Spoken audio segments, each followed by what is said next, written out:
Because the hope is, at the backside of your mind, even myself at the backside of my mind, I find myself sometimes, I wake up and I'm believing that I'll see her walking through the door, coming back home. And even if but somehow that is there, the backside of your mind. So the pain really is now understanding that this person is gone for good. This person is not coming back. And how do I live without this person? How do I continue without this person that I've been used to?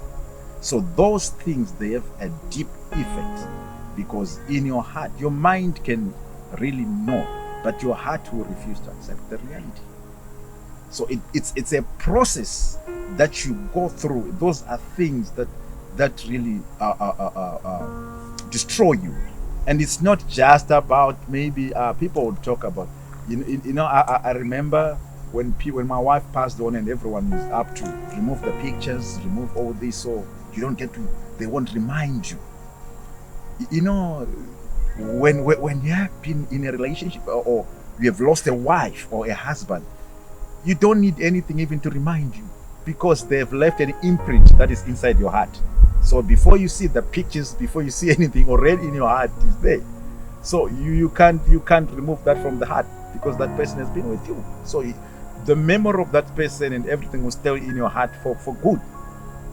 And how do you deal with that? How then the issue is, one of the problems that I've seen is, we try to appear to be strong. We want to show people that we are strong, we can stand it. But hey, I've learned you can be like that where people are. There are lots of people around you, and you can appear to be really strong.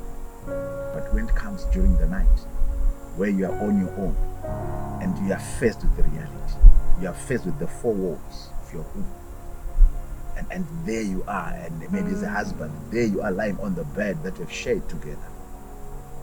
Then you start struggling. I struggled. I cried my eyes out. Every night, when people think you've gone to sleep, you don't sleep. The pain was so deep. And I'm understanding that I'm a child of God. God is there, but still that pain, it was so strong that you can't even express it. You can't even explain it. But it's really so deep that you lose sleep, you lose appetite, everything. So just being alive reminds you about her. And every day you're thinking, God, maybe if I wish if I was the one to go. But then at the same time, when I started going through the pain, I was like, God, blessed is the one that goes first, because the one that remains is the one that goes through all this pain. But does that mean that I'm not a Christian? Does that not mean I'm not prayerful or I'm not sensitive to God? I am sensitive to God, but still pain was there.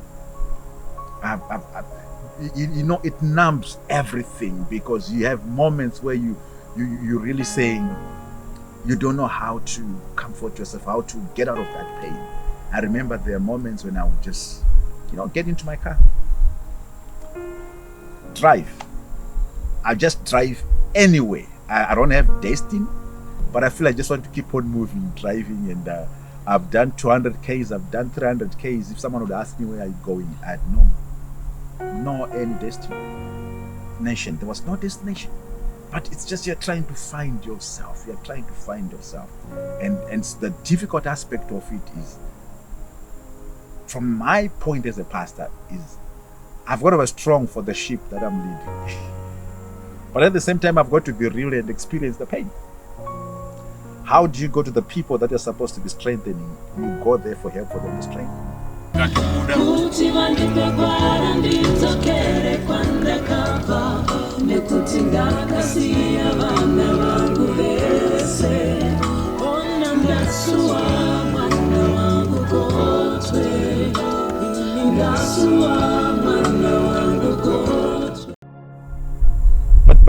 But grief really taught me to say, hey, grief has got no boundaries. You need everyone. You need everyone. Everyone is important to you. Your children, your friends, whoever, they are very important to you. So grief is a reality. Grief affects men. Men would weep inside. Men would, you are with people, but inside you are dying. This is how it's like. People, they see the outside, but deep down inside, you are breaking down. You are fragile, and I learned to live. I learned to smile. And people, they see the smile, but inside there are tears. You are not smiling inside, but just an act. These are motions I'm just going through, so that people are like, the bishop is here, and but deep down inside. And for me, the greatest aspect that helped me was to find someone that I would talk to. I would share my feelings without feeling being judged, without feeling condemned. And that person was even not a pastor, but it was just someone who said, hey, I'm going to walk with you through this journey. I want to understand you. I want to know what you're going through.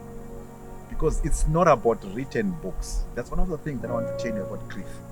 You can have written books that tell you you move from this process to that process. But I want to say today, you can never give a prescription on grief, because we experience different. It's a journey that someone walks through.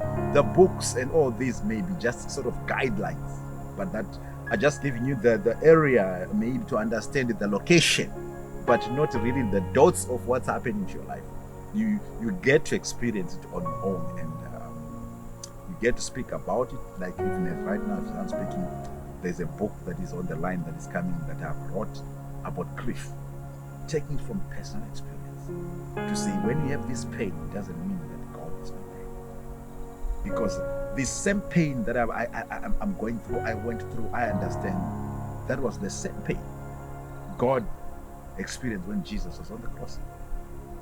So when people would ask me, where is God? Where is your God? You're a man of God. How did this happen? I feel like, okay, where was God when all this was happening? I think for now I'm able to answer and say, God was where he was when Jesus was being nailed on the cross.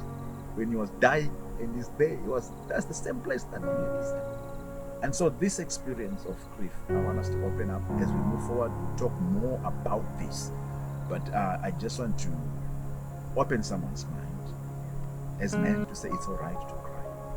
It's all right to be crushed. It's all right to feel depressed.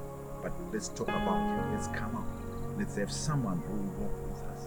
And for those that are around people that are grieving, I want to say to you, don't judge them, but just be a listening ear. Be the shoulder that they can lean on. And even if it means they are saying nothing and you are saying nothing, it's all right. Let's do that. Let's do that. As we do that, we will change our people. It's no longer just coming to say, do you know this scripture says this scripture says you shall what? This scripture, and we are piling those scriptures to these people. But I want to say to you guys, it's not that I don't have the scriptures. I have those scriptures, but I'm going through an experience that will bring feelings of pain, feelings of sadness, where you miss someone, where you know they are gone, you've watched them. As we live, this is something I want to say. We talk about death, and we all say we all gonna die one day. But hey, hear me out. Still, we won't be expecting to die. Like I have never expected to say my partner will die, even though I know will die. But when you are not expecting to say this one, the person that I live in, one of the days is gonna live. No, I know people die, but it happens, and when that happens, it hits you to say you are not immune to all this. So when we talk about grief, as men, I want to say, let's open